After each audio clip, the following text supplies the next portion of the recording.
For today's episode of Indopods, I went to Jakarta to meet Samuel Chan, co-founder of Algorithma, a data science school for aspiring data analysts or big data professionals.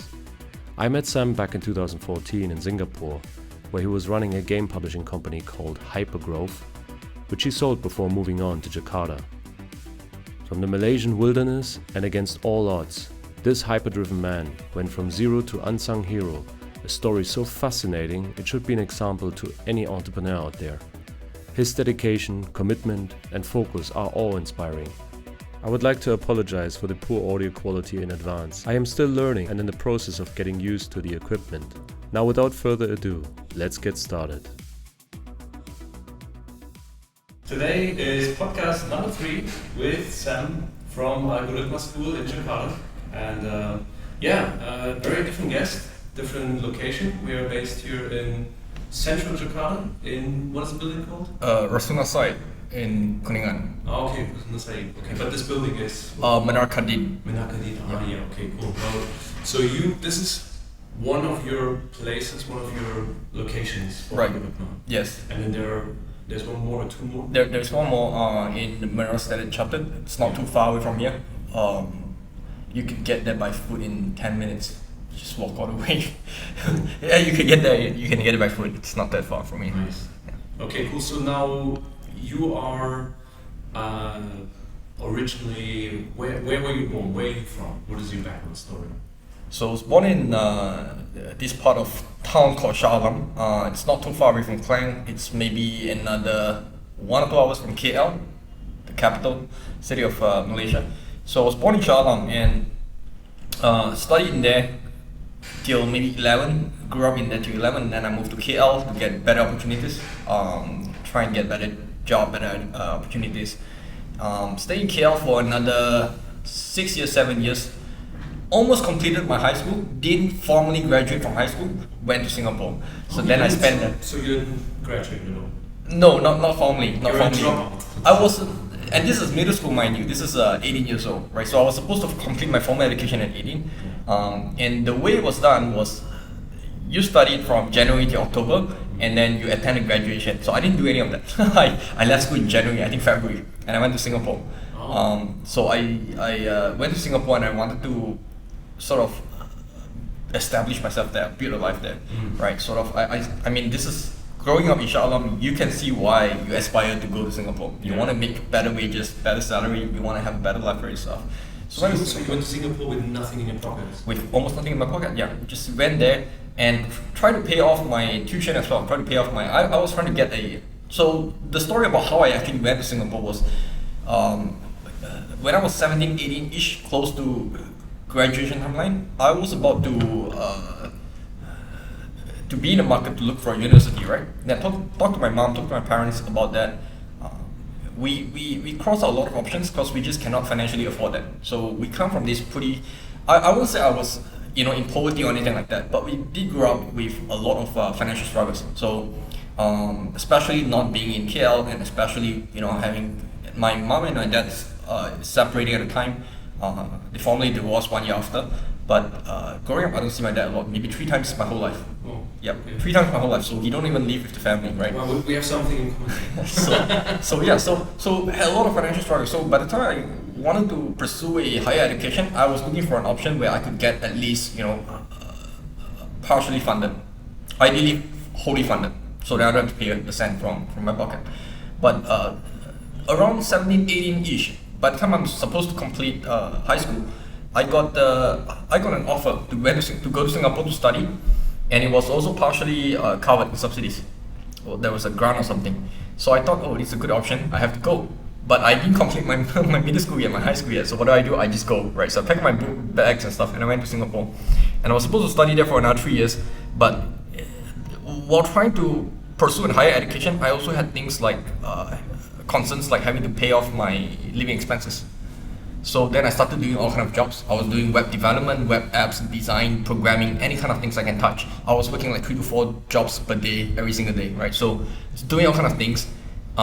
So ultimately that also led me to not formally completing my degrees either. So I mean the university degrees. Yeah. So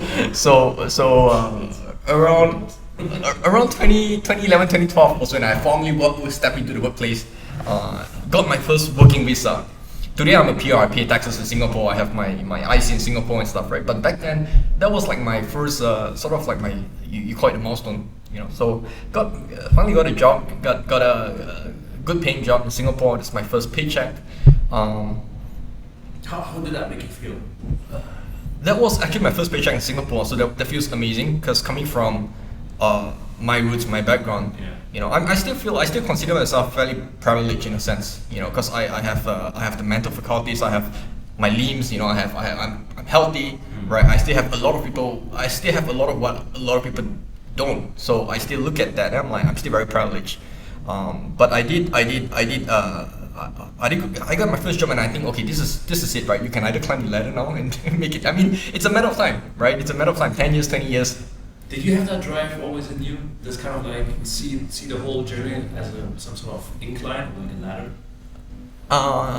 My perspective on that has changed a lot. I would say from 2012, I was thinking like, okay, this could be the moment, right? You start your ladder and you climb your ladder and you go, you know, get a job 2 years later, get another job 2 years later, and you know, as you move around places, you ascend the climb. But somewhere in 2013, 2014, I think my perspective on that has dramatically changed. I thought, and that changed because on my second job, on my third job, I have the privilege to work with some of the most amazing people. I used to work with this, in 2013, after that job, I went to work for this lady. She just won the Albert Einstein Award. She just won the Woman Entrepreneur of the Year in Singapore. So she is an AI pioneer. She started this whole paper, wrote this stuff 30 years ago, before AI became a buzzword in 2021. So I went to work with her, and I was living in this you know, the Marina Bay Sands in Singapore. Yeah. You see those three towers? Sure. Can you believe it? I was maybe 19 years old, 20 years old. I was living in that thing. Why? Really? Because living in it. So she paid for it. Wow. Why did she pay for it? Because she said, oh, every morning I'm gonna come and meet you up on the 57th floor, which is at the top of that. There's the infinity pool and stuff. Yeah. Have you been up there? Yeah, I've been there. Right. So it's really impressive. she said, "Oh, you just meet me upstairs, and you can stay in there if you want. Here's a room."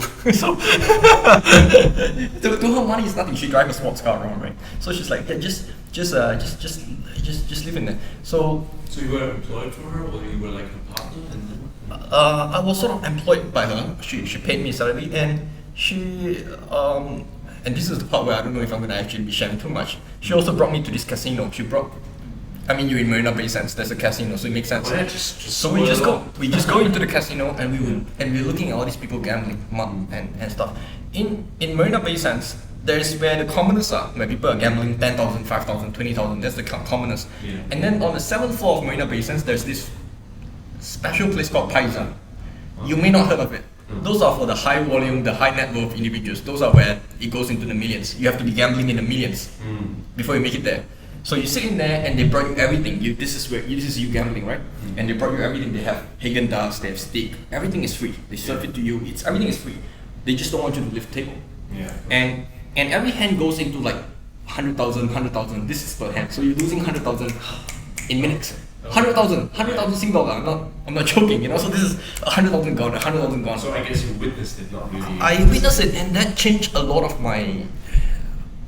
That was a defining moment in my life, because I look at that and I'm like, that's $100,000. That's what somebody would make in a lifetime. Yeah. That's what I would make in a lifetime. And if I make 100,000 in my lifetime, I wouldn't have considered myself a failure.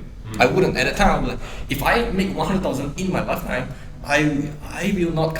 I don't call myself as a failure. I think that's a fairly ambitious achievement, you know. So it changed. I think it changed your perspective a lot. And you see that every single night after work, you go down to the casino, you sit in there, you feel completely out of place.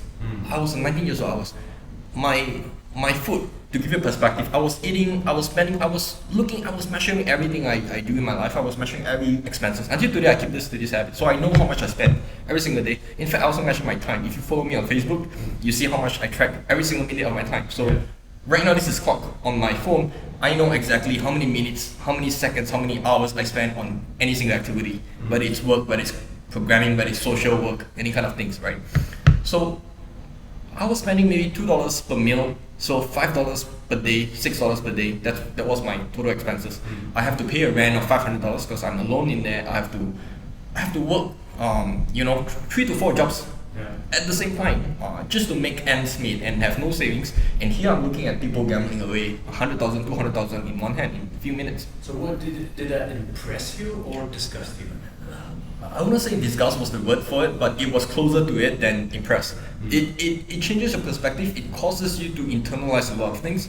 Also as part of my job there, I hang around with my friends who were the CEO of all the biggest companies in Singapore, right? Part of her hobby as well was that she likes to go to the horse races. Have you been to horse racing? Yeah. Impressive animals, right? Like huge horses and stuff. And I went there, and every single time I feel very out of place. I feel very out of place, totally out of place. I don't belong there, right? You mean being amongst like super wealthy people, right? Exactly. Yeah, it's the same feeling I have. When I'm also like, I feel like this is not my gang, you know? Yeah, it's not my gang. It's just I cannot have any meaningful conversation. I feel like I have to keep on pretending. That's what I have to feel. You know, I feel like I'm constantly pretending. I'm constantly finding ways to chat the way they would chat, the way to talk the way they would talk, and it's very exhausting because you're not being yourself. You're not being genuine. You're not being real. So, so I went to the casino, and that was about 6-7 months of my life just doing that, just working in the daytime, going back to a nice hotel, coming back, and then going to the casino, looking at people gambling away wealth. And if you think about it, 200,000, that's like a whole HDB unit, that's an apartment unit, gone in minutes of turning your hand, right? So so that changes my mind, and I thought to myself that, hey, look, do you think they are bored? I mean, these people who are like gambling away that kind of money, or like just using that money to play with, does it give them a thrill? Or, I mean, it would give anyone a thrill, right? If you gamble like $100,000, it kind of gives you a massive thrill, right?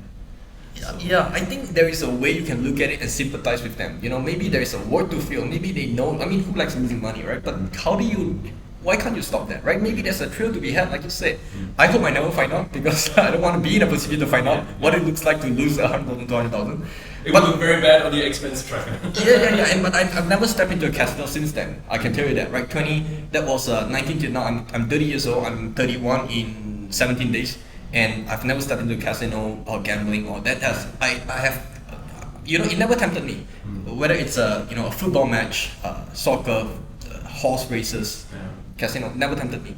So to me, I just look at expenses. I just look at that kind of lifestyle, and I thought to myself, I'm like, okay, look, a lot of things, it changes your perspective a lot. At some point, there was this part of my journey in Singapore where I was down to like $35 in the pocket, everything in. I have $35 in the bank account, and that's all I have. It was so profound that moment that I took a screenshot. It's on my Dropbox. I can send it to you later. It's the only picture I kept from 2012 on my Dropbox till today. I took a picture of that. I had $35 in my bank account, and the story was that, you remember I told you I was working 3 or 4 jobs? One of the jobs I was doing was I was writing assignments for people, and I was writing business reports for others. So I need to make money fast and reliably so I can feed myself and pay off my education and my rent, right? So one of the things I found out was, if I go to this building in Singapore that is called Plaza Singapura, there is a lot of corporate secretary. You know what that is? No. A lot of people don't like them. So corporate secretaries are those companies that exist to help you do paperwork. Like, you want to start a company? Okay, here's a corporate secretary service. And there's a lot of Asian companies with the corporate in Singapore. Exactly. And that's it. Exactly, and these companies are just giving you template paperwork, right? Like, okay, here's the aircraft bits file. This is what you need to do. This is the memorandum. They send you templates, and then they charge you like $300 per year, right? And they also have companies to establish themselves and to start companies in Singapore. So among the other things that they need to do is sometimes they need to create business plans. Why? Because they need to help wealthy foreigners, Indonesians, Chinese, who want to settle down in there and start a business and get a PR, right? They need to go and file something like that. And now the corporate secretaries, they don't want to write the report. They don't want to. This is not where they make money. They make money when they apply for stuff and they charge you money for it. So I went to them and I knock on doors, right? I told them and said, hey, you're turning down a lot of business opportunities right here. What if I do that stuff? You outsource them to me. So there's let's say you're a wealthy Indonesian, you want to start a restaurant just so you can relocate your family there and settle up, right? You want to start a business in there. Now you have no capability, or you have no ability, or you have no willingness to write an English proper business report to file it. So what do? You talk to your COPSEC. The COPSEC says, okay, fine, we don't do that, but we know a guy who do. So they charge you some stuff, take a margin. Now I don't do auto collection because it takes a lot of my time. I was drinking so much coffee. I was drinking like 7 cups of coffee per day, just writing reports, and I was making good enough turnover, right? I have a guy, name is Maxwell, who went to do all this collection. So he would then compile all of this, collect all of this, and once a week he would transfer that to me. And it has always worked that way. And then at some point the trust starts to build up, and I said, okay, don't worry about it, you can do it next week. So it starts to go from per week to per month. And then it was the beginning of my mistake, because it starts to accumulate. At some point I was texting him and saying, hey Maxwell, can you transfer whatever you collected yet, because I kind of need to pay rent right now and I'm kind of short on my funds. No reply. The next day, give him a call, no reply. Turns out when I go into my accounting and I start to look at things, he owed me about 10,000 Sing dollar, which is a huge amount, because I could have paid rent for a whole year and then I could pay tuition. So I tried to find him, tried to track him down and stuff. I couldn't find him, nowhere to be found. Learned my lesson. Sometimes you find the wrong partner. And so that was the moment where I took a screenshot. I'm like, crap, how did I let it slip to this far before I track my expenses? And I have $35 in the bank, and I have no way to pay rent. I have no way to I don't know how to recover from that. I have to pay rent. My rent is 500 Sing dollar. I have 35, and I need to eat too. I need to spend $2 to eat. I constantly at this same chicken rice shop, because the lady would know me so well. She adds so much extra stuff to me. On my plate, she $2, and she give me everything she can. By the way, I love Singaporean island chicken rice. I love. It's addictive, absolutely. Yeah. So she would give me so much stuff, so much value for the same $2, because she recognized me and she knows that I'm alone. She would see me working even at late night and stuff. So she's sort of like, maybe compassionate or something, right?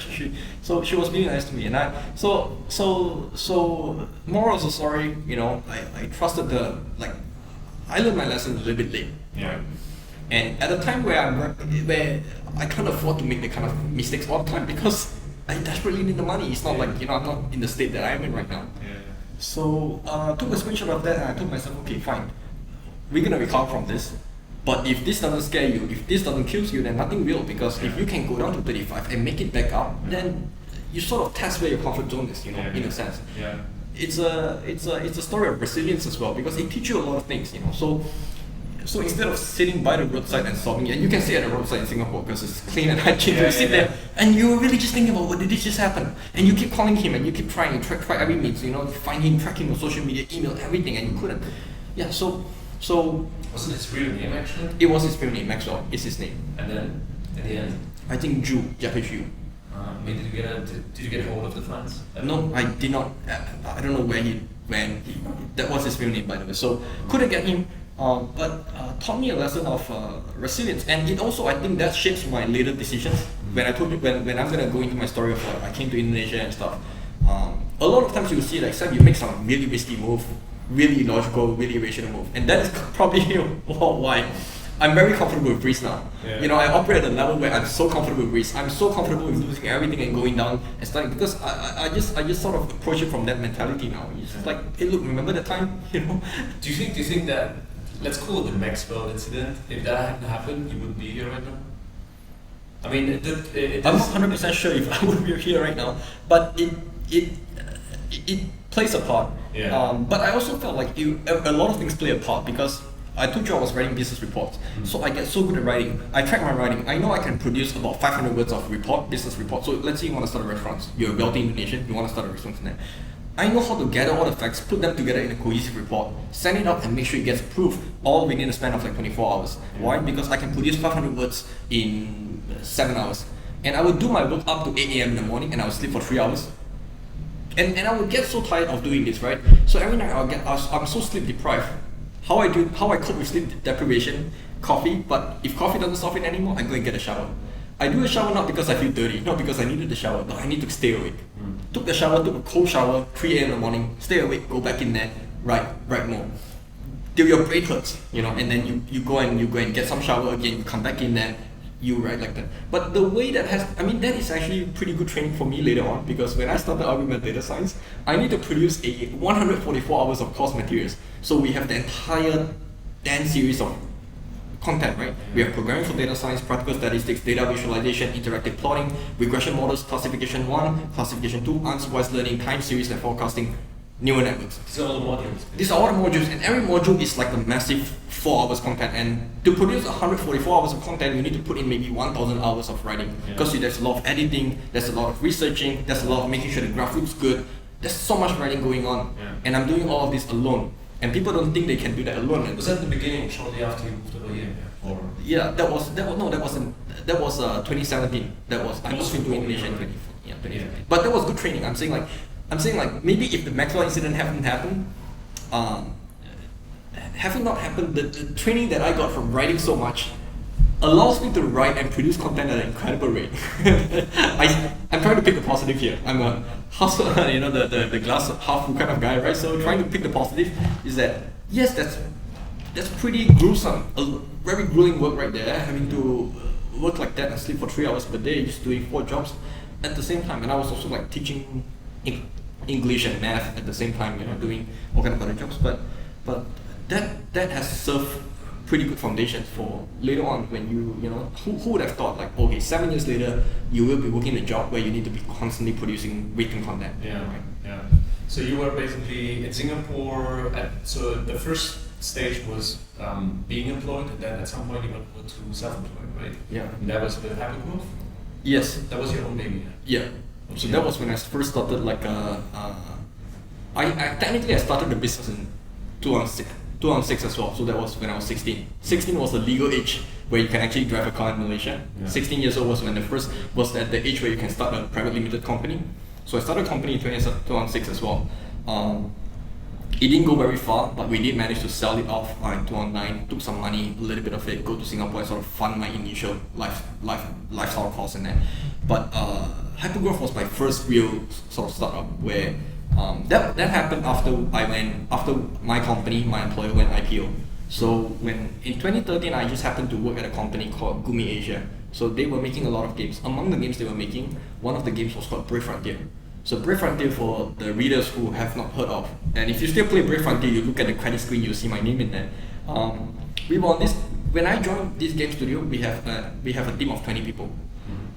By the time I left the company, this Gumi Asia, this team itself, we have grown to about 200, 300. Our parent company grown from about that size to 6,000 employees, 3,000 employees. So it's just a massive size, and then we went IPO. But when I first joined the company, it was pretty downhill. It was also downhill. You know the game industry, it was very cutthroat, it's very competitive. You know how to talk about like the 1% of games make 99% of revenue, right? It's a winner takes it all sort of. Exactly. Candy Crush, the Kings.com, and the Clash of Clans, and all these massive games. Whenever people, because I'm in the app development market, whenever people ask me, oh, should I do an app? I said, yeah, or you just go to the casino, because like your chances to win are 5 times higher. Exactly. It's very brutal. It's the kind of winner takes all competition. It's very cutthroat. It's a very zero-sum game, So when I first joined this company, we don't have any kind of good solid titles yet. So we were bleeding as well. We were losing a lot of money. Runway was getting shorter and shorter, and every single week there's a new employee that's leaving the company. So every single week there's a new employee that left the company and stuff, right? We were not doing well at all. To the point that we were a game developer. We were supposed to develop games, just like you. We're not supposed to publish games, because that's a completely different model. At the time in 2012, when you want to publish a game, what do? You call up Kabam or EA. You talk to one of these guys, and you say, hey, do you want to publish my game? I'm gonna give you 30% of my IP, of my royalties, and you will handle the publishing for me, right? So. But we were struggling so badly on that front. We were making games and we were not getting paid enough. So because you were basically like your business was like commission based, right? Or like a part or percentage of percentage. Yeah. So we were making games like we make this game called Puzzle Trooper. We started to Kabam. Kabam would publish it, and it would pick up a little bit, but not enough to pay off the whole studio. And it was just very unsustainable as a model. So one day my CEO brought me in. He's like, "Sam, come in. I tell you what we're gonna do. We're gonna pivot. We're gonna become a game publisher." I'm like, no, bro. That's not funny, because look at these guys. We don't have any marketing person in here. So game publisher operates very differently. So we have audio designer, we have the audio engineer right there, we have the server developer, the backend developer, the database. We have all these production guys. How many community managers do we have? 0. How many social media guys do we have? 0. How many marketing guys? 0. We're so far from being game publishers. It's not even funny. I had to look at him for a couple of seconds to make sure he's not having a joke right there, So I'm saying, are you serious? We're gonna be a game publisher? He's like, yeah, we're gonna be a Kabam. So okay, let's give it a shot. What could go wrong? Because when you're downhill, that's the good thing about being in a business that is on decline is that you can try. You give you freedom to try out things. You know. Yeah. So we said, okay, let's go ahead, let's try that. So we went ahead and we became a game publisher. Our first title was Brave Frontier, and so as part of that assignment, the CEO told me is that okay, now you're gonna be the head of publisher. Forget about what your previous job was. Today you're a head of publisher. Tomorrow onwards, you introduce yourself as the head of publisher. I said sure. So he said the first thing you need to do, hire me community managers. Hire me, let's say 30 of them or 40 of them. And I got lucky because I started doing interviews, right? One of these interviews I was holding up and I asked the standard questions like, what's your reason of leaving? You know, why do you leave? So turns out there is this. I was lucky because one of the phone calls was this Filipino girl, and she said, "Oh, you know, I left because our company restructured." So where are you from? Oh, I'm from Level Up Games. That's a competitor. That's a game publisher. I'm like, okay, this is interesting. You said you were restructured. What does it mean? Oh, we were laid off. How many? 30. Okay, I said. Oh. Gather all of them in a room, and I'm flying to Philippines on the earliest flight, and I want to meet all of you because I think you all just got yourself a job. So I went there. So I was really lucky. A lot of my success looks like I'm really skilled for anything. I just got really lucky. That phone call happened without there's no elements of skill. Oh, well, lucky, you could call it lucky, but it's also like being able to see opportunity and seizing it. Yeah, but you could call it luck. But luck has to find me You still first, have to do and I have work. to seize it. Yeah.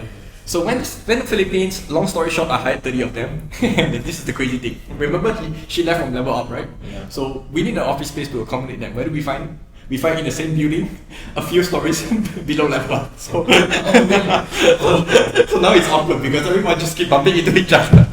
So yeah, I went to Ortigas, I went to this area in Philippines, and yeah, I stayed in Philippines for another 2 or 3 weeks doing that. And then I went to Taiwan. I did the same thing because we need to publish our games globally, so we need Chinese-speaking community managers. So move over to Taiwan. I stayed in Taiwan as well, stayed in the Philippines as well, and I was moving all around. So I was just going around doing this stuff, doing user acquisition and stuff. Now, where data science really comes in, my first introduction to that was when you spend a lot of money on ads to acquire users. Yeah. People don't know this. When you go on Facebook and you see an ad, you click on the ad. The moment you click on the ad, a transaction happened behind the scene. Yeah. Somebody had to pay somebody $3, $2. Yeah. And this is the kind of economics that is hidden behind the curtain, and everything is good or it's so flashy. You know, click on ads and stuff. The ominous ad networks. Exactly. Yeah. So the trouble with ad networks was that in the world in 2012, 2013, there is no standard. So Apple haven't come out and said, okay, this is IDFA, this is what you can do, this is what you cannot do. Google haven't come out with the Google advertiser and identifier and stuff. This is very new areas. This is one best. it was anyone's game. Anyone can do anything. So people were tracking all kind of crazy stuff. MAC addresses, MEC addresses, all the hardware level devices, identifiers that you cannot reset. Yeah. So it permanently tracks you. And I don't even know where to begin. But when we started going in there and when we acquire users for a game, we ran into a lot of this issue. But the biggest issue that we had in our industry at the time was ad fraud was incredibly easy. So ad fraud, advertising fraud is incredibly easy. Anyone, you and I can today set up a simple Linux machine, install Ubuntu on it, and create run a simple for loop, and set to create fake proxy agents, device agents that simulate the device behavior, install an ad, and make $3. There are people doing that right now. This is not theoretical. In Surabaya, there is a farm of people doing that. Like they actually have servers and stuff. Everything just siphoning off the ad networks. They will show you the space if you want. If you go to they have this big setup. There are also people like that doing that in places like Vietnam. There are also people like that doing that in places like Bali. So there are people who have this entire farm, device farm. If you Google that later, you will find it. Like maybe It's like these racks of phones, yeah. Exactly. And you don't even need racks of phones because if you're a bit more sophisticated, you can actually even create those things on your software and fake those proxy agents. You can put a fake name, device model, device IP addresses. You can fake all of that stuff. Just mock them. You know, you don't even need to buy those second-hand devices. How much? Like, what's your estimate? How many percent? 40%. 40%. 40%. Wow. 40% was first-hand experience. So we were looking at for every 1 million you're spending on advertising, 400,000 goes to the line of the pockets of all these middlemen. Well, I mean, it just makes it more expensive for everyone, in a sense. Well, because you have to pay for these leeches, so to say, right? These middlemen, yeah, and it would be nice if you said, well, okay, so you have a game, you pay Facebook directly, but this doesn't happen because you would not work with Facebook directly, and you're too small for Facebook, right? So you would work with an agency. And the agencies will also not get to work with Facebook because they're also too small. So what do? They buy from ad networks and then ad publishers, and then it goes through many different layers before it reaches Facebook, which is we call it the supply side. Yeah. So between the demand side and the supply side, there's all these intermediaries, and everyone wants to take a cut. Yeah. So when you pay $2, somebody actually get paid $1.80, $1.60, $1.20, and Facebook actually can pay maybe 40 cents. Oh, wow. So from what you paid, $2 to 40 cents, there's a ton of middle person tries to take a part of the pie. And so when you work in that area, that becomes and when you're the head of publisher, that becomes a pretty big concern. So part of my task later on was, once I have the Philippines team ready, my Taiwanese team ready, I settled down and I started looking at this stuff very seriously, and I started installing programming languages to help me do them programmatically. I have a few ideas about how to look at fraud. I have a few ideas about when something is not organic. So I'll give you an idea. And I took to make it more layman without using all the technical terms, to give you an idea. Imagine if you have an install that happens exactly every 5 minutes. Every 5 minutes on the dot. Not 5 minutes and 2 seconds, but exactly 5 minutes. Yeah. That doesn't look organic, does it? Yeah. Right? So that is one pattern. So I started to prop into those patterns, and I started to write some algorithms to detect them. And this was before R or Python was a big thing. I don't even know about data. I didn't hear of this term. I never heard of this term. I was just doing what I need to do to save my company money. And then another example I could give you.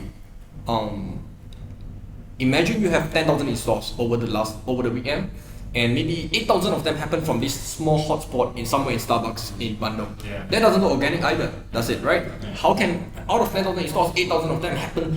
And you know this because you have the IP addresses and stuff.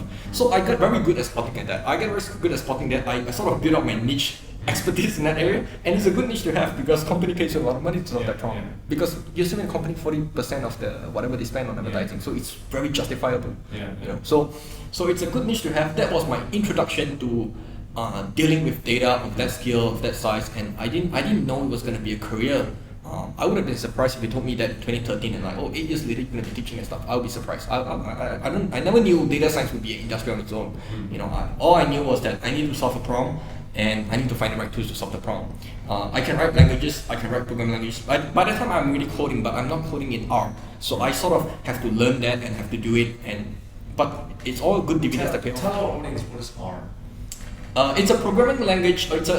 People like to call it a programming language, but it really is a bigger thing than that. It's a statistical computing environment on its own. So it has all the built-in facilities for you to create charts, create correlation analysis. It's very different from languages like Python because R itself, a lot of these things are native to R. It's built by statisticians for statisticians. So it understands, for example, taking a matrix, multiply a matrix. It does that natively. Yeah. Where in Python you would have to use some libraries and pretend like it's some sort of structured so that it can be understood and we use things like NumPy and SciPy and all these things. But for R, it's just native. You can do that and you can multiply and it works because you understand vectorized operations. You understand these things. So it's just an amazing tool, and I've used it since 2013 and I love it. So I started doing more of that. Do you have to be a programmer to become an R statistician or a data analyst? No, because this is the funny thing about R as well is that if you survey any other programming languages, you'll be surprised by the demography or the distribution of R users. Is that a lot of them don't consider themselves programmers. A lot of them are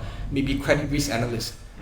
In fact, I'll share you an article later on New York Times where they talk about this whole bank, who most of the programmatic traders are looking at on the table their books like R Cookbook and stuff. And this is in 2013, before like this data science industry took on a new thing on its own. But so a lot of today a lot of our students they're not trying to be a programmer. They just want to do their job better. Yeah. Like I'm a financial analyst, right? Yeah. Or I'm an investment manager. So they have some sort of basic understanding already in that field, I guess. Yeah, they have an idea of like. I like to think of it this way. I say that if you're doing any kind of work in Excel, a lot of it, then you probably need R because Excel, as good as it was created 24 years ago, 25 years ago. At the time that it was created, Excel was the perfect tool because at the time, all data in the world is tabular, rows and columns. That's what data means, right? People talk structured data. Very structured data, rows and columns, and works in one sheet, works in one sheet, right? And then since then though, in 25 years though, the world have evolved so much that today less than 50% of data are row and columns. They really structured relational data. So more data are not structured than data that are structured. So what does data that are not structured looks like? Well, JSON format, XML format, API format, your type of. Yeah, images. That's what images, for videos, audio, all of these are data. Now everything is data, but then we are stuck with a tool that was invented when 100% of the world operates on structured data.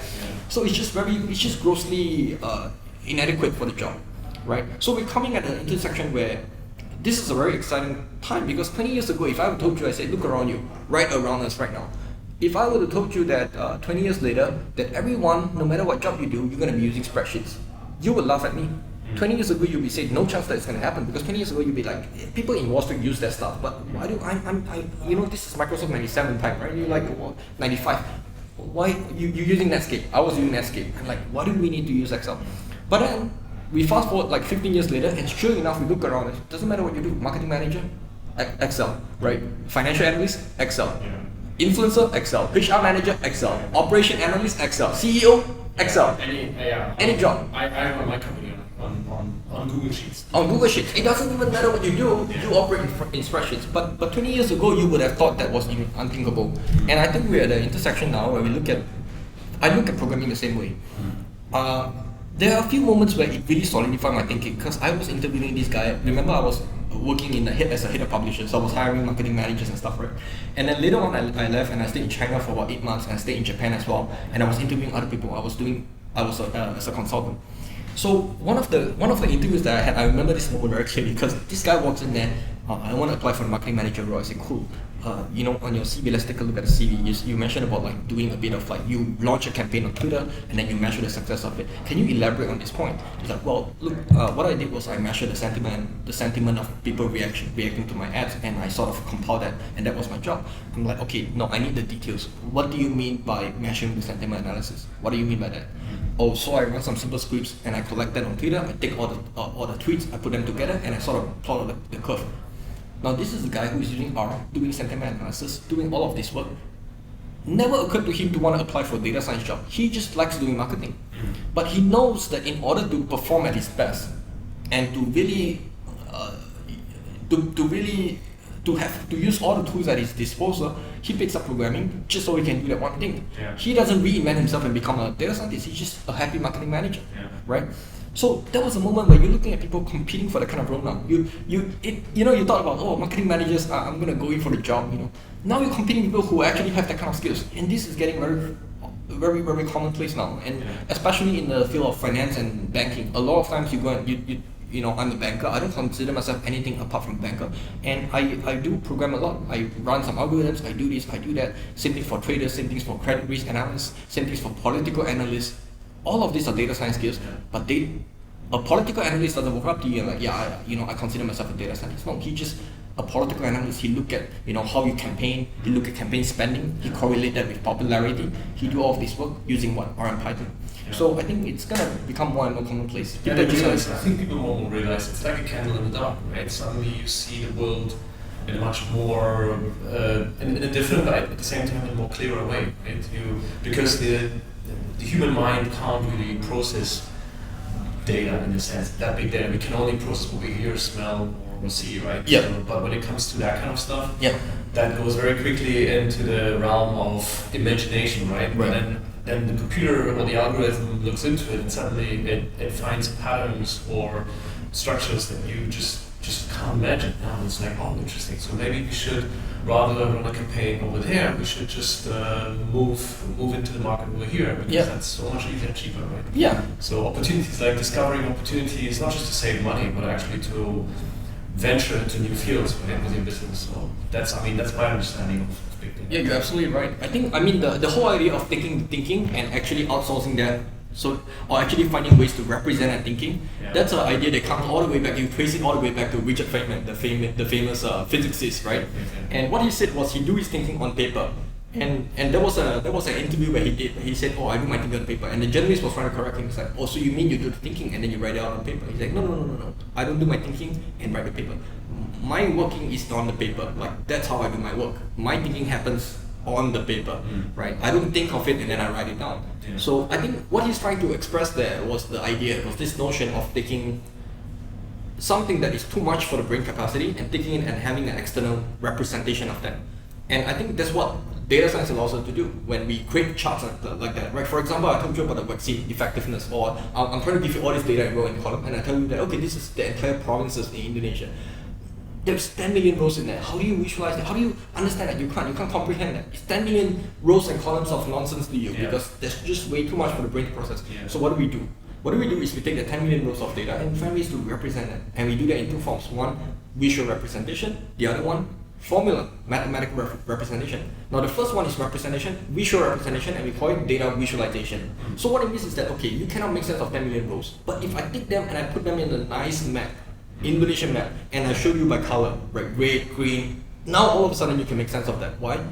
Visual representation. You're trying to find ways to say, okay, your brain cannot handle that.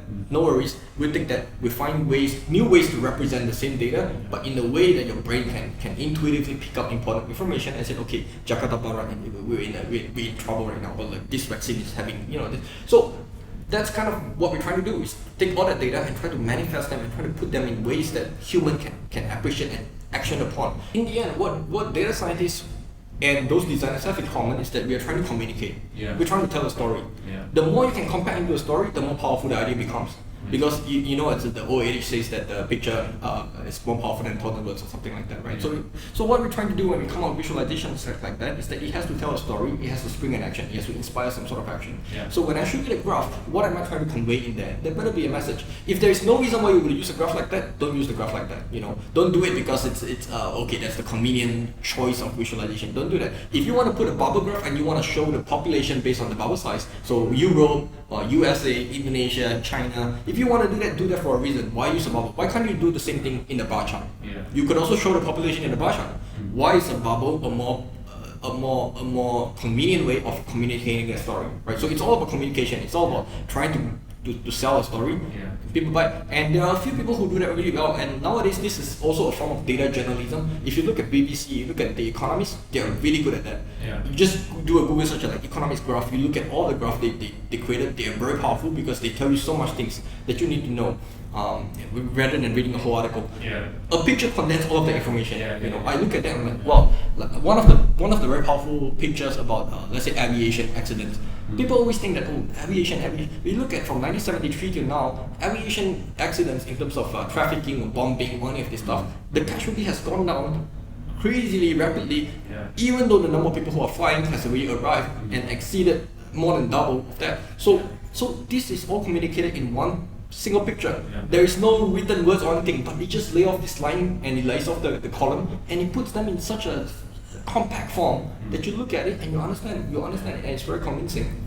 I mean, causation, correlation. There's this website that's basically mapping different charts on top of each other, like the rate of deaths of people entangled in bed sheets in relation to cheese consumption. Cheese consumption, I mean, they're all kind of nonsense. I love nonsensical. I mean, it's trying to poke fun at people try to draw correlation very quickly, So it's like, you think this has a correlation? Here's something that overlays as well. and I think I saw it on social media once as well. And that is the kind of idea that data scientists do. So fast forward, I know we sidetracked that from a little bit from where we left off, but when we go into the field of data science, and we started this school, the idea was that we probably can't go back in time. Maybe in the future we will invent this time travel thing. I don't know, right? But at the moment we have no technology to go back in time. So you can't go back 20 years ago and start a spreadsheet school, because if you could, you would have gotten rich. You would have said, hey, look, I'm Walter, I'm Ali, and I come from the future. You wouldn't believe me. But in 20 years' time, learning Excel and making you really good at Excel will land you a job anywhere. You couldn't do that. You couldn't go back in time and want. Same thing, you couldn't go back in time when the sewing machine was first invented, and people would be out of job. This thing used to take hundreds of people to coming out and manually do this stuff. Today they have factories and all this automation doing all that stuff. And at the time when industrial revolution kicks in, people like to think of those industrial revolution as a really, really positive things, like a no-brainer. Like, of course it's good. But if you go back in history, it's not always all roses and stuff, because people lose jobs. People were angry. People were on the street protesting. There are people who are trying to burn down factories. Right? People were angry. Why? Because every time you introduce this kind of technological breakthroughs, you reinvent the game. a little bit. You create redundancies. You create redundancies. So what would you do if you can travel back in time? You would have told them and said, look, I come from the future and all of you will be out of job. But no problem. I'll start a school and teach you how to operate machines so that you will be guaranteed a job, right? You can't do that. But what we can do is we can sort of project into the future and like, wait, hold on a second, there's a lot of people who doesn't know this stuff. And a lot of people who are going to be made redundant and they haven't known that yet. So what can we do? Well, we can't go back in time, but we can probably solve what it is today. And at the time when I was running Hypergrowth, I was trying to find good analysts and good data scientists. I couldn't find any, so I thought, okay, maybe this is it. Maybe what we should do is to start a school and focus on that, and just focus on, we can't change the history, but what we can do is make sure that when the Industrial Revolution hits us full on, we have a workforce of highly equipped people, right? Maybe they're not the best in the world, but they are not going to be retrenched. They're not going to, people who can program will always be in demand. That is a certainty, right? Just like how people who can operate technology. And technology is such a funny word because everything is technology until it becomes commonplace, then it's no longer technology. At one point in time, car is a technology. Shirt is a technology. Now it's ubiquitous. Now it's just everywhere. So technology is technology until everyone starts to do them, and then it's no longer technology. But people who operate on that edge, and I thought maybe it's the time to sort of start a school, and I really wanted that as well because I never really have the kind of like education, like going through education without having to worry about anything else and just focus on education. But I witnessed the power of education. I realized that I'm very privileged first and foremost, right? Like I told you, I count my blessings. I look at, I have a lot of things. Despite everything else, despite all the other disadvantages, right? Coming from a broken family, my mom and dad separated, coming from, everything else considered, I still consider myself luckier than most people. So I look at that and I say that a lot of what get me out of trouble is education, and I think that's true for a lot of people as well. Like you look at all the immigrants who first went to the US or anything like that, there is always one characteristic that they always focus on education. It's almost like this intrinsic, you look at the Chinese people, look at the Jewish people, look at people who went to, like there's always that one small characteristic that is almost like a unifying characteristic among all of them, is that they always focus on education. It's like the one thing that get people out of poverty. It's the one thing that get you your ticket, So I said I wanted to do education. And so in 2017 when I started the school, and I also know a lot of people cannot afford it. So at the time we were just putting it on our website and we said if you're from any universities and you cannot afford a ticket, no worries, choose. We give you a drop down like UGM, Indopod. You choose a school and you say your email, you say send, we send you a free ticket. It doesn't matter to me. It doesn't matter to me. I don't want to make like another $8 because you're a student. It doesn't matter to me.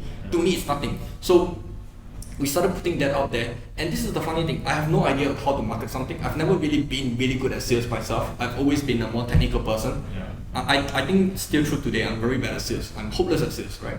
So when we first created that idea, if your product is good, you don't have to be good at sales at all. You think so? Yeah, well, of course. I mean, good product sells itself, right? I mean, I guess that's one of your secrets is that people see you and they know what you're talking about. I mean, when I see you talking, I have the confidence that if I would send one of my employees to you, then that would be it's a safe bet for me. So I mean that's it. I mean there are a lot of educational institutions or private schools over here in Indonesia, and 90% of them I wouldn't trust. So to your school. So you wanted to, like, you came to Jakarta before what was your transition over from Singapore to Jakarta? I started the business in Singapore first, and then at some point I thought we were doing things like software, e-commerce for mobile apps, for publishing. We were building like chatbots as well, and we thought, hey, Indonesia is a good market, let's go in there. So we started that in 2014. I entered into Indonesia in 2015, I think, and I got its place in MTech as a David Tower. So we started doing that stuff. We started building some technologies here and there. But okay, so that thing was cool. We also managed to raise some funding, a couple $100,000 at 4 or 5 million valuation. Not a bad start. But the problem is I was never really fulfilled. It really never bring me that much joy, even though we are operationally sustainable, right? but you wake up and you just feel like you're doing more of the same, and you feel like, okay, the growth is not bad, but it's very linear. You're not feeling like you're doing anything useful in your life. And remember the whole casino episode. It really brings a lot of perspective, because look, this is how I measure my time. If you're very lucky, in your lifetime, you get to live 900 months. If you're really lucky. 900. How many? 75. Okay. By the time you're 25, so 900 cards. By the time you're 25, 1/3 of the card is gone, and the card never refuse. Okay, no matter how much wealth you have, you don't buy back the cards. When you play a 300 cards, they're gone. And every new year, 12 cards is taken away from you again. Every year. We're only in 2021, and now it's the end of quarter one. Tomorrow is the. Do you see? I mean, you're 30 years old. Do you see like you have like? Do you count 11 months? I do. Oh, wow. I measure, and that's why I'm very peculiar with my time. I don't like. You can ask anyone on my team. You know that I don't do meetings. I don't do client meetings. I don't do sales meetings. I don't do even in the internal team meetings. Keep it short. Keep it within 10-20 minutes. Yeah. I never get angry, but the only thing my team knows is don't waste my time. If you ever need my time to be in a meeting, spend it wisely. And I don't allow any kind of meeting to go beyond 1 hour. So that's the full stop. No meetings need to be more than 1 hour. So everything has to be quick. Yeah. So I measure my time very carefully. And so when I was waking up and I feel like, okay, this is unfulfilling. You know, it's not a bad business. So what do? This is the part where you like. I call my investors. I say, hey, look, I have this business, and it's been going. But I'm gonna pivot. I'm gonna close down this business. I'm gonna start a school. You know what my investors were saying? Screaming at me, just foaming at me, angry.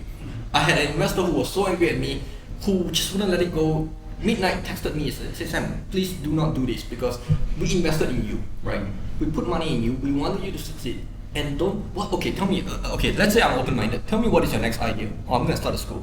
Okay, I'm not talking to you ever again. Oh. Just very unhappy. Then I have investors who did the research for me. He's like, Sam, look, maybe you don't know this because you're not an Indonesian. My wife, back then my girlfriend, was telling me, don't do this, because who starts a school in Indonesia? What kind of startup idea is that? You can do better than that. This is what one of my friends says. It's like, I'm your best friend, so let me tell you, as an Indonesian, even for free, we don't take our education that seriously. Even for free. Yeah. Even if the school is free, I don't think you will need to pay us money to go to your school. Yeah. It's a horrible idea. Okay, it's a horrible idea. Okay, come on with the next idea. And we can talk, right? I told that to one of my employees who bought us coffee. That guy who introduced himself, Sam. He came from Hypergroup as well. Okay. But when I first told him about the idea, he was like, Sam, bro, no. What's wrong with find a better idea. Yeah. That was him. He came from Hypergrowth, and I have to convince him. I said, let's just give it a try. I said there are some things in life so important that even if you fail, you have to try. Some things in life are so important that it's worth doing even when your odds of failure is high. Even when your odds of failure is 99%. So yeah, maybe people are right. Maybe people don't care about Indonesian. People don't care about education. One of my investors went to do this research and you heard of General Assembly? I said, yeah, they're massive coding bootcamp. So they said, look, General Assembly, they have all these campuses in the US. How many of them? 10 of them, 10, 11, 12 of them. They have it in China, they have it in Singapore. Even in Singapore, they're not in Indonesia. So companies with all this budget, all these analysts, all this massive operation worldwide, look at the 4th largest population in the world and yeah, we're not going there. What does that tell you, Sam? He was really trying to convince me not to go and start a school. He's like, this is a coding bootcamp that has all the resources, all the analysts, went to survey around the world, been in every country, including Singapore, such a small population. Look at the 4th largest country in the world by population, and yeah, we're not going there. So what does that tell you, Sam? I was getting so much resistance. People just do not want me to start a school. There was no sense in that. And then they said, okay. So some of them were convinced, and then they're like, okay, what's next? What's your plan then? Well, my plan is I'm gonna start a school. The schedule is gonna be 6:30 to 9:30. Folks are like 6:30, 9:30 at night or in the morning, 9. Okay, so they're gonna work from 8 a.m. to 5 p.m. They're gonna be completely tired, exhausted, hop on a Gojek, hop on a bike, travel all the way there, be stuck in the traffic for 1 hour, sit in your class at 6:30, and then go home at 10 p.m. And then they have to do that for how long? 3 months? It doesn't sound like a very Indonesian thing to do, right? Yeah. It doesn't. So it looks like a lost cause. Like if you were my investor, I think, no offense, but I think you would have laughed at my idea or you would have written it off. You're like, how does that make sense on paper?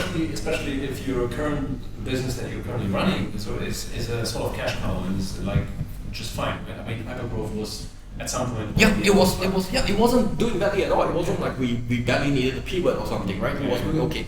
So yeah, my investors were mad at me. So what did I do? I call up. I think I'm probably the only entrepreneur in your podcast who would have done that. I went to refund all my investors. I said, how much did I raise from you? 250,000 in cash? Okay, I'm gonna pay you that. And I paid back every single one of my investors. The only one that I didn't pay off is Gunung Sewu. And so what do? I don't have enough cash anymore. I said, fine, I'll convert part of my equity in Algoritma to you guys. So Gunung Sewu is a big conglomerate as well. They also operate in the financial space, in the insurance space. They were one of our investors, and I paid them partly in cash. Everything else that I cannot pay in cash, I give them equity in Algoritma. So I actually, the moment I start on day one, I was already on the losing side because I already gave off equity without paying any cash. Just to show you how sincere I am. Just to show you that money in the media doesn't motivate me. You know, I'm not. Any entrepreneur would have taken the money right to the ground because it's a fair. You bought my equity, you bought my share in the company. I took the money. I can do anything I want with the money, right? You still have own shares in the company. So, not me. I want to leave.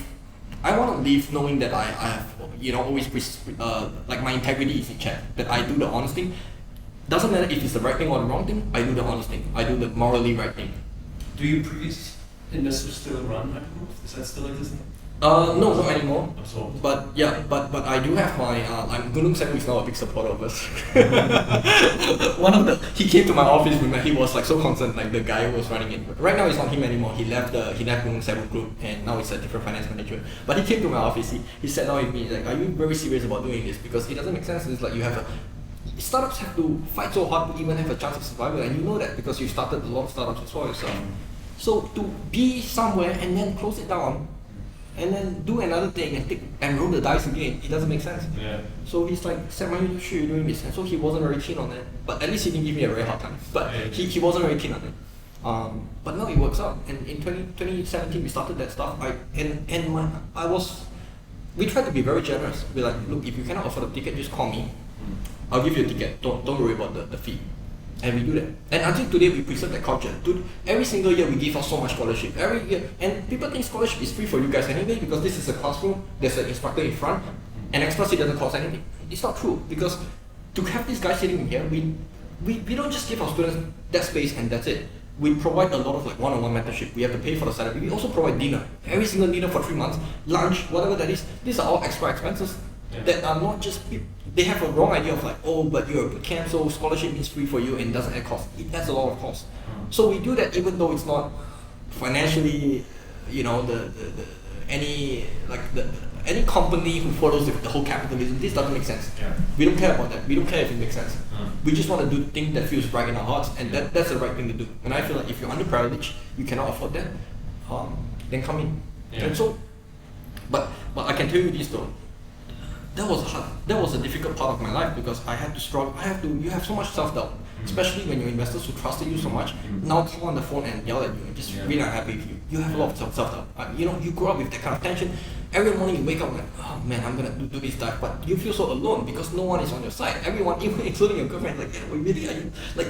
Surely there must be values. If I remember, because I remember when you moved over here, I was first my thinking, my impression of what you were doing. I was thinking, this guy is a daredevil. Like that was my first thought, and then my second thought was because it was just the time after Jacoby took over, right? Like the whole country was in that kind of new spirit. The whole startup game was like spilling over to Jakarta. Like everyone was investing. Like ideas, teams, businesses were like going in big, and like Tokopedia, Bukalapak, which is kind of on the rise there. Yeah, and that's why I thought this is a smart move because there's definitely going to be a need for it. But there must be a need for this kind of thing. Yeah. And then when I went to your demo day, I realized, of course. I mean, this is a huge country. Every single person with their phone, with a computer, creates petabytes of data. Yeah. Right. Yeah. So, and even in a country like Indonesia, this data will not be untouched. Yeah. People will look into it. Yeah. There will be a need. There is a desire in the market to kind of find optimization, and there are gold nuggets, especially compared to Singapore, which is tiny, right? I mean, the gold markets here are way bigger. Yeah. Right? So that's why it was actually the right move to do. And But it was easy to see that in hindsight, like, oh, this is such a right thing to do. Like, of course, it's in hindsight. In hindsight, everything. I mean, but in that moment, I was thinking, oh, Daredevil, but kind of makes sense. No, I mean, back then I thought it kind of makes sense. Because it's like, why would you want to do it in Singapore? I mean, in Singapore, yeah, you would get government funds or whatever, free money, But we're here, this is the real early product, the potential of the product. And also the impact. You know how many times I've sit there, 2017 I was, and it feels so lonely back then because you're not sure you're making the right decision, you're not sure you're putting harm in everyone's path. Because you're harming not just investors, you're harming everyone, right? And, but then, the moment where it starts to become clearer that you're on the right path was, there are times where I would go out with my friend, the guy that you just met, or my then girlfriend, we would hang out, we would sit somewhere. I would have, guys, this happened to me fairly commonly nowadays. People come up to me and like, hey Sam, and I'm like, hey, now I don't know your name because I don't recognize you. So he's like, yeah, you probably don't recognize me, but I now work at Gojek as a data scientist, as a BI, and I attended your lessons in 2017. And I just want to thank you. I just want to come up and say thank you. And this happened to me very often. So people will come up to me and I would just be at the food court eating or something. People will come up to me like, hey Sam, you probably, and this happened to me quite a lot. You can ask my girlfriend, you can ask my best friend, and so I start to realize that what we're doing here has immense potential. Like what you're doing here has, it's real now. Where people are actually getting, they get the job. And the best thing you can do for anyone, and this is not a cliche. I mean, people can say I'm biased because I'm in this field, right? Yeah. But the best thing you can do is if somebody is making, let's say, 6 mil per month, 7 mil per month, you teach them programming skills. They go out there and they now make 40 mil per month hired as a data scientist. Yeah. You're doubling their income in a month, which means that what used to take them 2 years to earn now takes them 1 year to earn. That's a lot of compounding effect right there.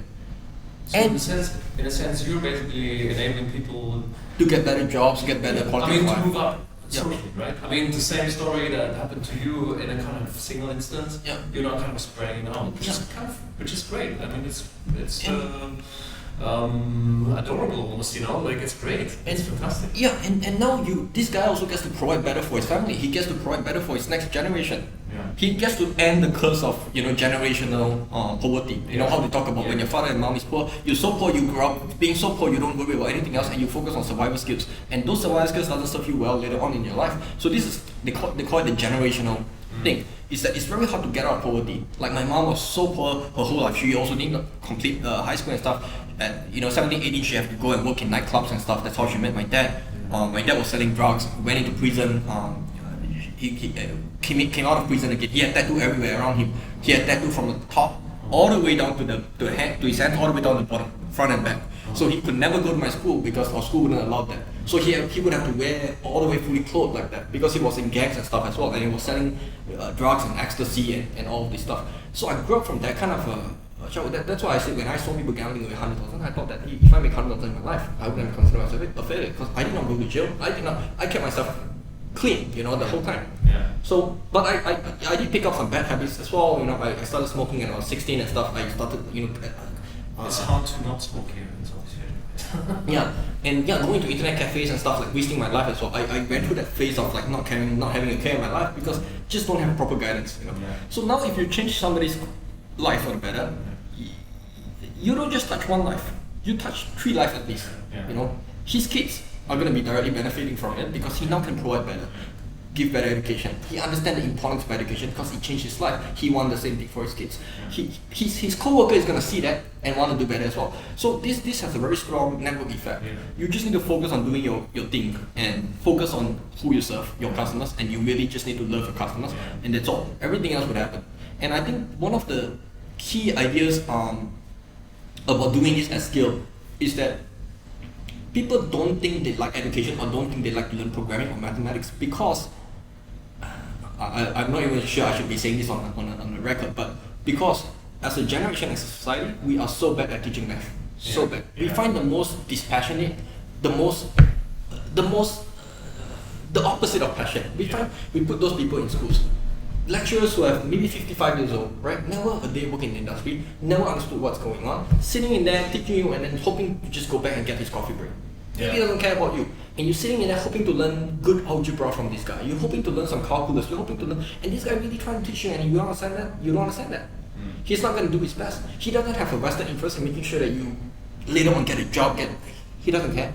He's 55 years old. He just want to get back to his, go back and enjoy his life. And no offense to all the people who are doing great work in education right there, but this is generally true for a lot of schools, public or not. Yeah, I mean, institutional education is by design sort of a failing model, right? A permanently failing model. Right? It never produces anything great really, unless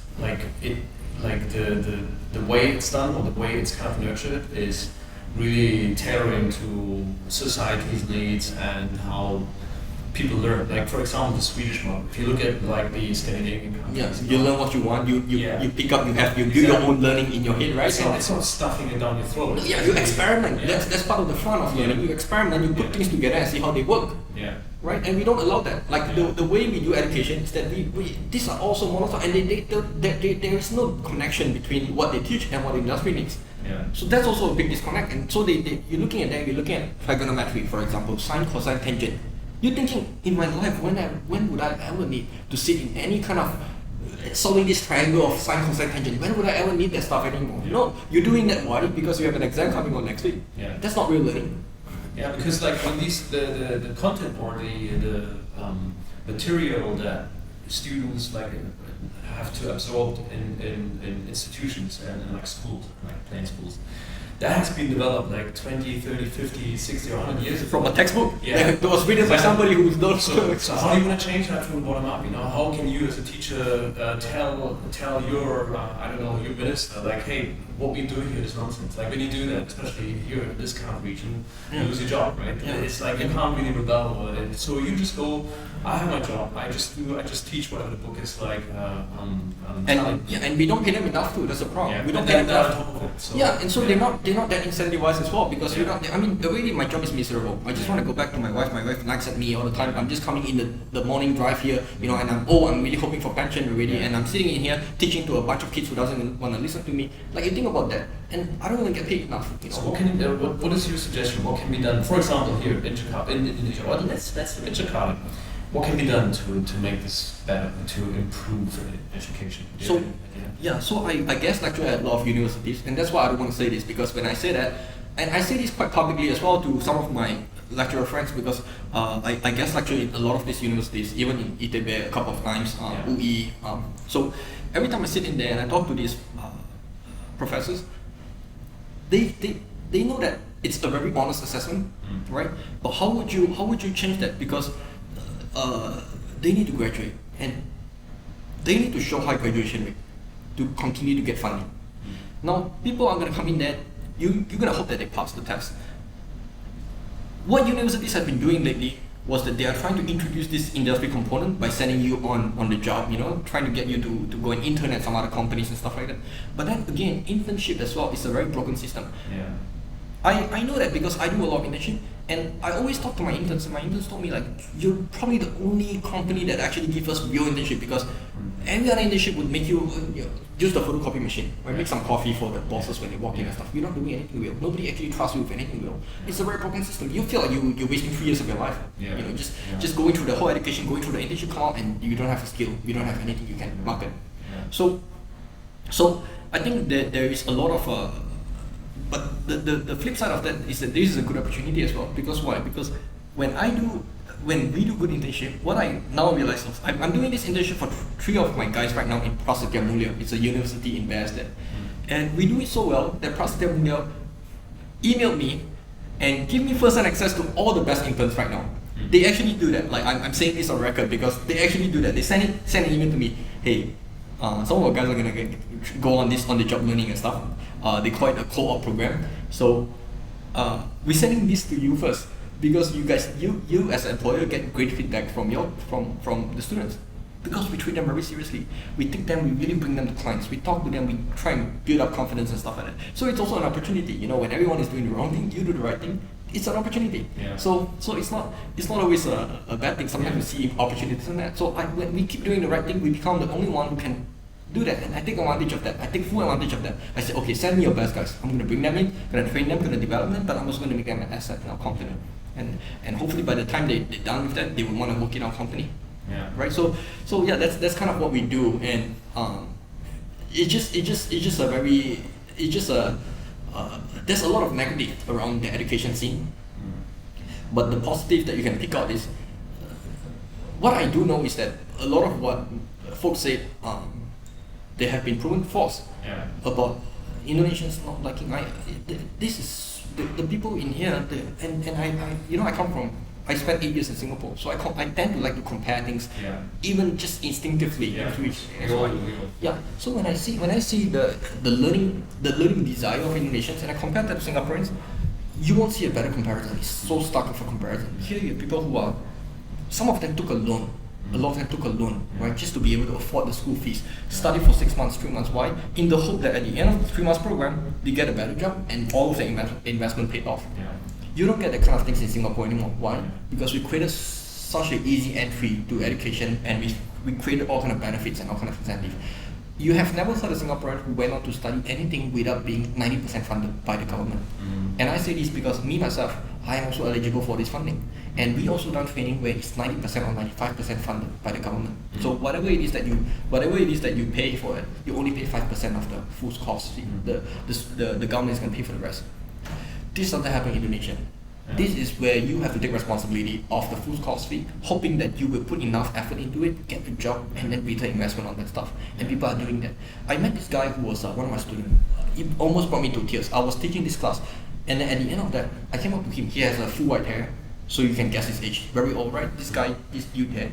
He told me later on, he spoke in a mixture of English and Indonesian. He said, "Wow, I really love what I'm doing here in the last 3 months I'm in here, 2 months in here. I'm really enjoying my time." I'm like, "Oh, have you always enjoyed programming?" "No, I'm new to programming." I'm like, "Oh, you never done programming?" "No, but what I'm doing right now, I just enjoy it so much. I hope I have done programming since I was young, because that would have been where I would want to build a career." And I said, "Well, how do you hear about programming?" He said, "Well, I paid for it because I keep asking my company to pay for this education, and they wouldn't do it because they would pay for the young guys. They would tell me, 'Pak, gak usah Pak, yang anak muda aja. Let the younger guys go, right? Yang anak-anak IT aja.'" So this guy is about 50 years old now, never had a chance. If he had understand programming and he had loved programming, think about his whole career trajectory would have changed. Nobody gave him the chance. Up to 50 years old, every time he wanted to do IT, HR department is like, not really, because we have an IT department, we send them for training instead. So this guy only discovered his lifelong passion at the age of 50, right? Bro, it really struck a chord in me because it just made me realize how fortunate I am, how immensely lucky I am. I'm just so lucky. I just happened to do something I greatly wanted to do, enjoyed what I wanted to do, and still make it sustainable. So not everyone can say that. Not everyone can say that. I mean, I met a lot of guys who, are not really in the same field as you are, but also in the startup in the space, and with a very more wealthy background. And I can tell it was motivated differently. They're more motivated to kind of maintain their status or kind of preserve, the financial status of the family, and it doesn't really drive them the same way. It drives them, but very differently.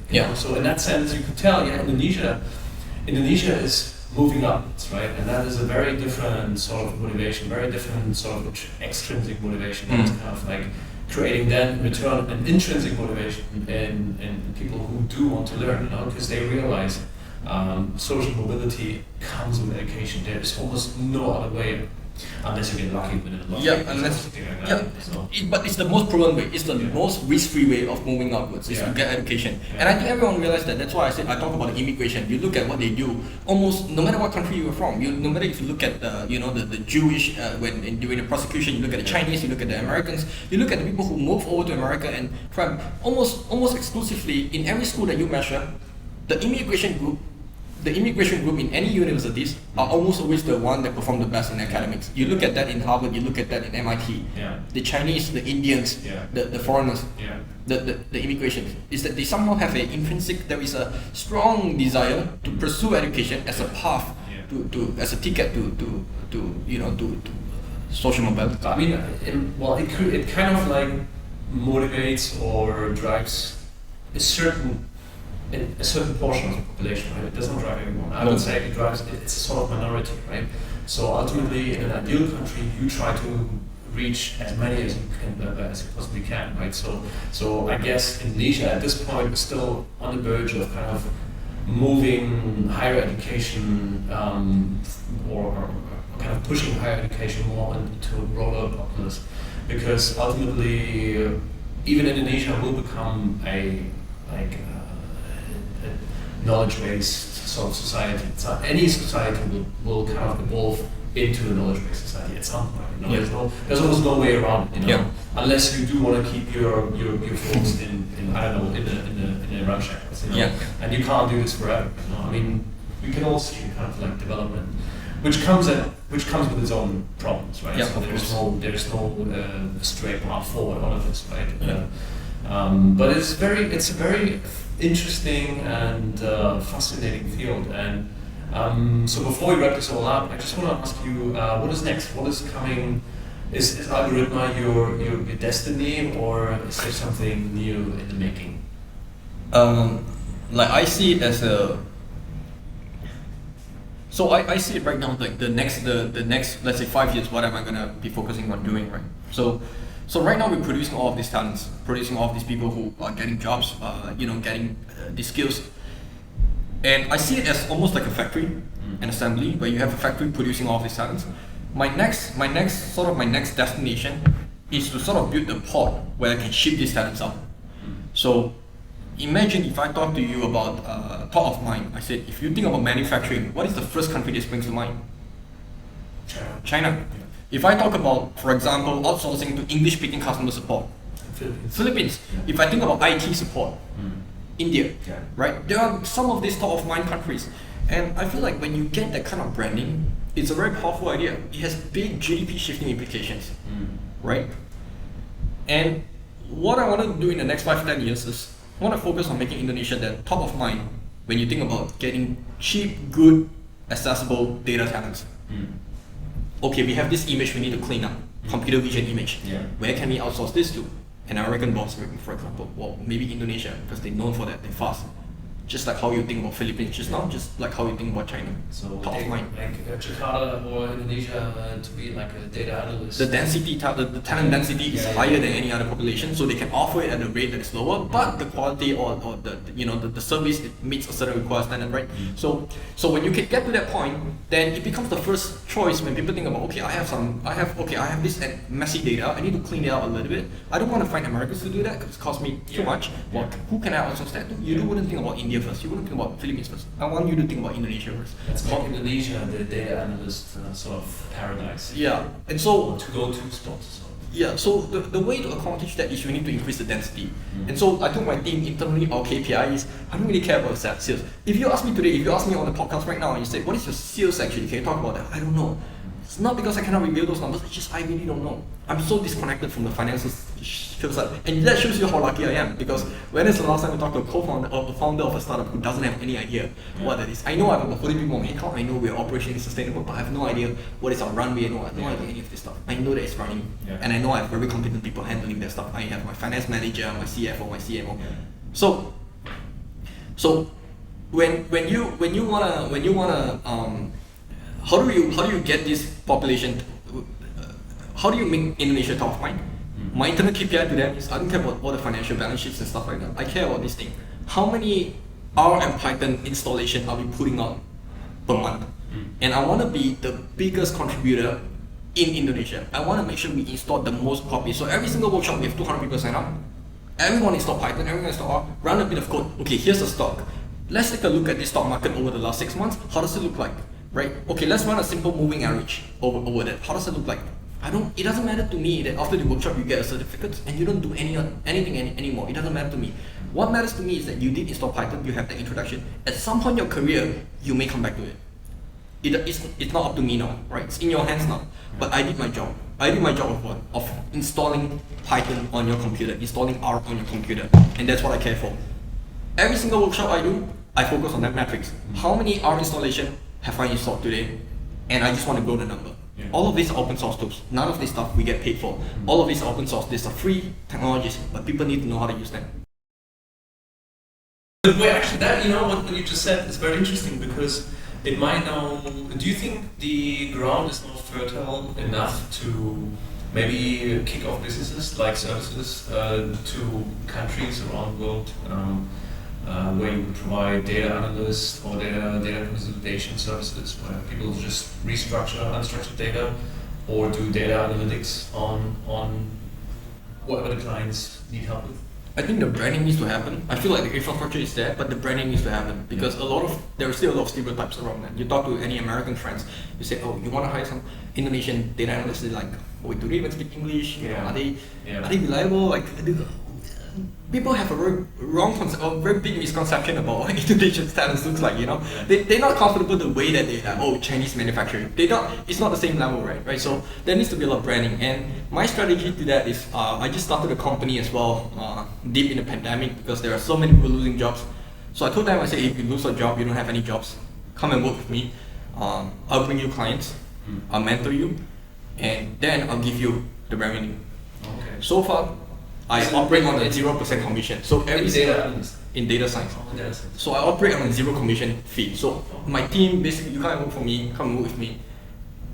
If this is what the client charges, you receive 100% of it. Yeah. Because to me, it doesn't matter to me. Yeah. I don't need that kind of, like, to me, I'm very privileged. I sit in a position where I'm very lucky. I'm almost like in semi-retirement. I just wake up doing anything I want to do. I enjoy this podcast. I enjoy talking to people. I sit in here and I do it. But I don't have a day job to go to and stuff. So to me, I don't really need to make that penny pinch and like, but I'm gonna take 2%. I don't care about this, right? I just want to make sure you have a job, you have proper education, you can climb upwards. So you do understand that there's a market.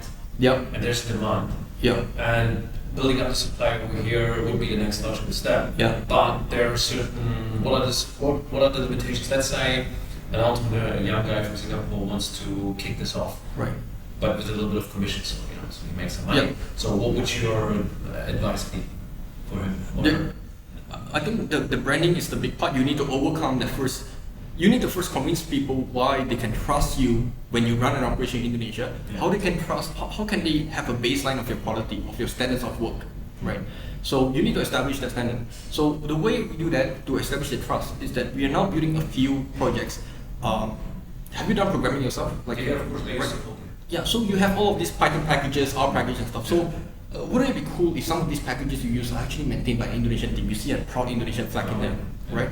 So we're trying to build a few tools out there. We build a few software. We're trying to launch our own software, a few webs or automation software and tools and stuff like that. And it will be proudly powered by this Superhub, this new company that I created, and then there is an Indonesian flag in there. It's called Supertype. Yeah, it's called Supertype. Nice. Supertype.ai. And anything with hyper and super and mega. I'll read myself because I wanted to start companies with like a single dictionary word, and hypergrowth was one of those words. Algorithm is a Bahasa Indonesian word, and supertype is also a word in programming word. It's like subclassing and supertyping.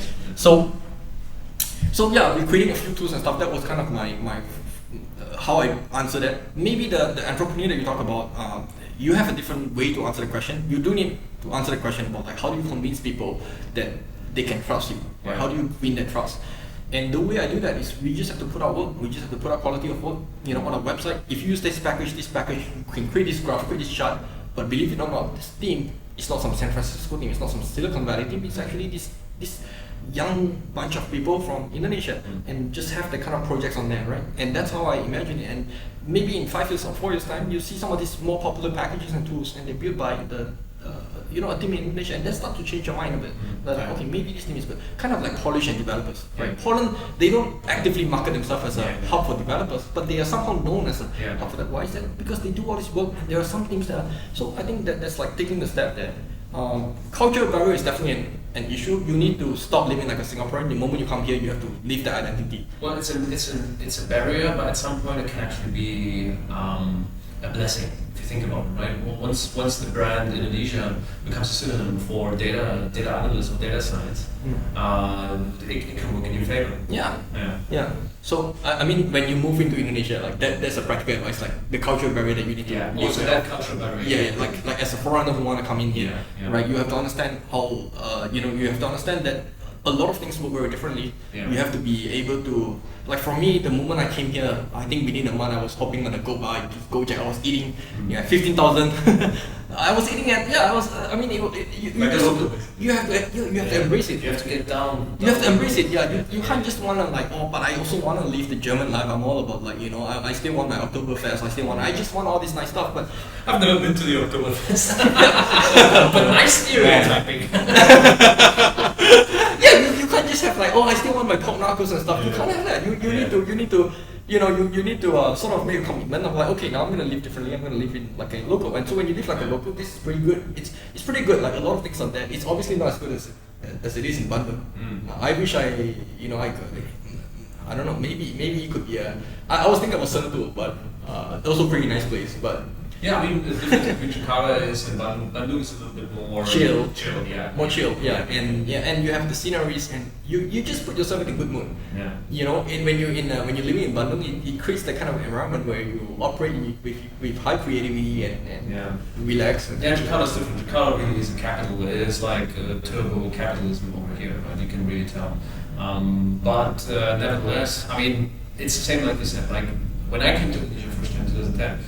I was hanging out with street punks, they were like playing on the guitar, and it was like, I had no idea of who's who and what is what, I just didn't care. I had a bottle of whiskey and I was drinking with them. Not German beer. No, not German beer. I had Jack Daniels or I don't know what, and then I was having the time of my life, right? And this is kind of like a thing I keep telling people, but just because you're an entrepreneur and you go somewhere and it's risky and dangerous and frightening sometimes, at the same time, it's awesome. Like it's like you're meeting new people. You're like constantly outside the comfort zone, and at some point, being outside the comfort zone becomes your comfort zone.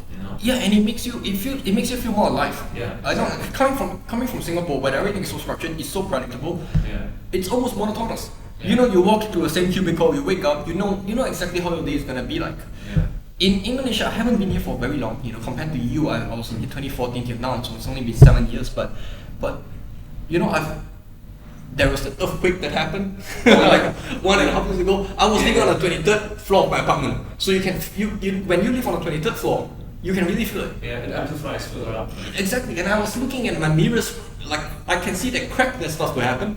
I was hearing kids crying and stuff like that. It makes you feel more alive. Yeah. There's a flood that happened, and people just take it in their strides.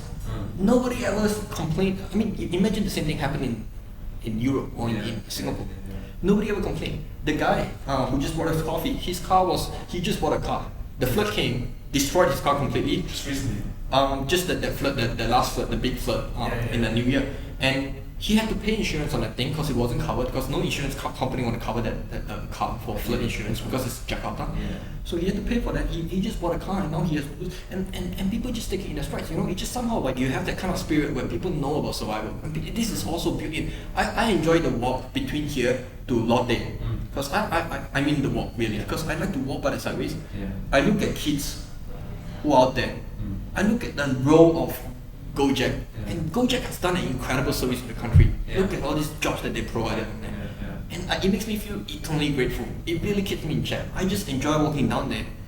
It really makes you feel very grounded. You look at what people are doing to survive. You look at the inventiveness. Indonesians are always inventive. Even when, at the very beginning of social media, like Instagram, BBM, Indonesians were using that as a commerce platform. Yeah. They were selling stuff on BBM. Yeah. Instagram, I think only Indonesians use it like that, There's no other. I've been to China, I've been to Philippines, I've been to Thailand, live in. I even traveled to the US, go to all these places. Indonesians use social media very differently. Yeah. Why? Because they find ways to make money. Yeah. No matter what it is, they find ways to make money. You can say that's a bad thing, but they have to, because there's no social net. there's no safety net. There's no way to like, okay, you don't make money, we're gonna take care of your stuff. It's a very a highly realistic environment. Yeah. Everyone is very pragmatic. Yeah. It's all about survival. Yeah. And there was one VC who said that all these big apps took off because they give you a way to make money. Instagram took off in Indonesia the way that it haven't in any other country. Every other country, Facebook is still pretty big. Here, you find a lot of Indonesians who don't use Facebook anymore, just on Instagram. Because Instagram gives them a way to make money. They sell their stuff on Instagram. And then this whole thing the BBM era when people were selling stuff, Gojek give you a way to make money as well, Tokopedia a way to make money as well. Anything that helps Indonesia make money, take off. Yeah. Because people are very pragmatic. They just find ways to be. They're very hungry. They just need to find ways to survive. And that's a spirit that it's like I know this already. But every time I walk down the street and go to Lotte and I just walk past it, it reminded me. It just reminds me of like I just love living in this country. It just keeps you so grounded. This is so different from in the casino experience. Yeah, it's pretty much the opposite, right? It's pretty much the opposite. Yeah, You walk in it makes it feel more real, right? Yeah, it makes it feel so real. When you're at $1 million table, it's just detached from reality. Yeah, right? and you're looking at people who are eating, just 10,000 eating there by the bowl. There's a satay next to him, and he's eating there, and people are like crowding there, and sitting and eating, and they were so happy, and they're just doing it, and they just have such a strong. Yeah, it really just keeps you grounded. It's just so detached from like being in a horse racing, looking at people throwing money away and stuff. So I just enjoy living in this country. I just look at all the, the flaws, the apparent flaws. To me, they're just the characteristics of that continue to remind me why I fall in love with the country first. Just coming in here, people doing anything they can, hopping on a bike to sell stuff, to pick up rides and stuff like that. I'm sure they want to stay home and spend time with family, but they do that, and so it's just a very deeply personal experience for me. Yeah. Well, on that bombshell, I'd say that was a great session we had. I don't know for how long, for like an hour or two. 1.5. 1.5. Oh, okay, that was long. This is the longest podcast we've ever done. But it was definitely great having you, or you having me, in your place here in Jakarta. And maybe there will be a second part at some point, maybe in a couple of years. I'll come back and then you can reflect on the last couple of years, maybe with your new super tank. And I get to say, okay, so Algorithm was a bad idea. Hypergrowth was a good idea. So Algorithm was a bad idea. Hypergrowth was definitely the right idea. In my opinion, you're definitely moving into the right direction. Simply because there is a market, there is a need, it is a new sort of field full of little treasure boxes to be found, right? And but I think this whole data science and machine learning, AI topic in itself is like a vast universe, or it's becoming every day vast and vast. Looking at what Google is doing, looking at what other companies are doing in this field, partially scary, right? I see certain developments where I think, are we actually still in control of this, or is this controlling us already? So it's really hard. I don't think there will be a sudden flip. It's already in the making. The flip is happening. Very gradual until it's all over you, and then you're like, how did we allow that to happen? But I guess that'll be a topic for another time. Yeah. Because, we've covered so many topics, especially around you and Ritma, that I think our audience will love, hopefully. Okay. Yeah. All right. So thank you very much. Yeah. Thank you. Until next time. Sure.